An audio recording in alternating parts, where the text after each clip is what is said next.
दिल्ली शराब कांड में अरविंद केजरीवाल की मुसीबतें कम होने का नाम नहीं ले रही है। बुधवार को रोज एवेन्यू कोर्ट में सीबीआई ने उन्हें गिरफ्तार कर 3 दिनों की कस्टडी में ले लिया, जहां शराब घोटाले में उनके रोल की जांच होगी। लेकिन ये जांच ईडी पहले से कर रहा है।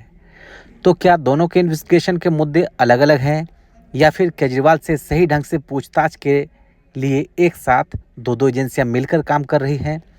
ये ऐसे तमाम सवाल हैं जो उठ रहे हैं सीबीआई की गिरफ्तारी के बाद, और आज हम इसी पर बात करेंगे। 25 जून को सीबीआई ने तिहाड़ जेल में केजरीवाल से बातचीत की और उनका बयान रिकॉर्ड किया। इसके बाद ये एक्शन लिया गया। अब ईडी से उनकी तुलना हो रही है, लेकिन दोनों केस के अलग अलग पहलुओं की पड़ताल करेंगे। ईडी शराब घोटाले में धन के लेन देन की जांच करेगा, वहीं सीबीआई को सरकारी अधिकारियों के भ्रष्टाचार और रिश्वत लेने को साबित करना होगा। ईडी ने मनी लॉन्ड्रिंग को लेकर मार्च में केजरीवाल को गिरफ्तार किया था। तब केजरीवाल पर एक ही आरोप था, कथित तौर पर पैसों का लेन देन और उसका इस्तेमाल। मनी लॉन्ड्रिंग रोकथाम अधिनियम यानी पीएमएलए की धारा 3 मनी लॉन्ड्रिंग को अपराध मानती है। इसमें पैसे को छुपाने, कब्जा करने, उसका उपयोग और गलत पैसों को बेदाग संपत्ति के तौर पर पेश करना जैसे अपराध शामिल है।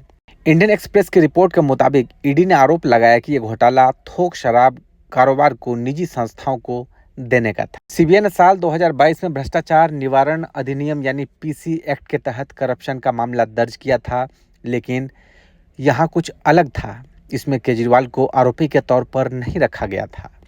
मार्च में जब केजरीवाल हिरासत में लिए गए थे तो additional solicitor general SV Raju ने कहा कि पीएमएलए एक्ट के तहत आरोपी होने के लिए किसी को पहले से तय अपराध में आरोपी होने की जरूरत नहीं है। अप्रैल में सीबीआई ने भी केजरीवाल को पूछताछ के लिए बुलाया था, लेकिन ये गवाह के तौर पर था, न कि आरोपी के तौर पर। आसान भाषा में समझे तो ईडी कथित मनी लॉन्ड्रिंग ट्रेल की जांच कर रहा है। केजरीवाल पर रकम बनाने और उसका उपयोग करने के आरोप है। वह सीबीआई देख रही है कि इस मामले में करप्शन हुआ या नहीं। इसके लिए उसे रिश्वत का लेन देन साबित करना होगा। अब तक उसका आरोप है कि उत्पाद शुल्क नीति के तहत लाइसेंसधारियों को गलत फायदा दिया गया, जैसे लाइसेंस की फीस में छूट देना या अप्रूवल के बगैर लाइसेंस को आगे बढ़ाना।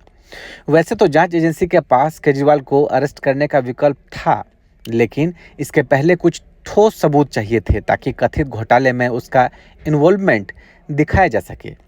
ईडी के मामले में सीधा साधा लिंक नहीं।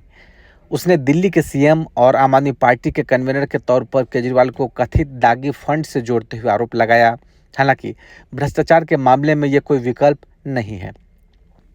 ईडी के पास पीएमएलए एक्ट की ताकत है। ये मनी लॉन्ड्रिंग को अपराध बनाता है।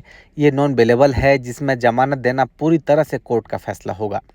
ईडी इस एक्ट के तहत बिना किसी वारंट के अभियुक्त को अरेस्ट कर सकता है, साथ ही लंबे वक्त तक हिरासत में रख सकता है। वहीं सीबीआई को पीसी यानी प्रिवेंशन ऑफ करप्शन एक्ट मजबूती दे रहा है। सरकारी तंत्र और पब्लिक ऑफिसों में करप्शन रोकने के लिए बने एक्ट में आरोपी जमानत मांग सकता है। हालांकि वो तब तक रिहा नहीं किया जाएगा जब तक सरकारी वकील इस जमानत के खिलाफ कोई तर्क न दे।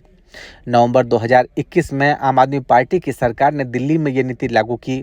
इस कारोबार में सरकारी संस्थाएं बाहर हो गई, जबकि निजी कंपनियों को जगह मिली। दिल्ली सरकार का दावा था कि नई शराब नीतियों से माफिया राज खत्म होगा और सरकार के रेवेन्यू में बढ़ोतरी होगी। हालांकि ये नीति शुरू से ही विवादों में रही। जब बवाल ज़्यादा बढ़ा तो जुलाई 2022 को सरकार ने इसे रद्द कर दिया। कथित शराब घोटाले का खुलासा जुलाई 2022 को दिल्ली के तत्कालीन मुख्य सचिव नरेश कुमार की रिपोर्ट से हुआ। रिपोर्ट में उन्होंने मनीष सिसोदिया समेत आम आदमी पार्टी के कई बड़े नेताओं पर गंभीर आरोप लगाए। दिल्ली के एलजीवी सक्सेना ने सीबीआई जांच की सिफारिश की। इसके बाद सीबीआई ने 17 अगस्त 2022 को केस दर्ज किया। इसमें पैसों की हेराफेरी के आरोप भी लगाए गए। इसलिए मनी लॉन्ड्रिंग की जांच के लिए ईडी ने भी केस दर्ज कर लिया। ब्यूरो रिपोर्ट, लाइव तक।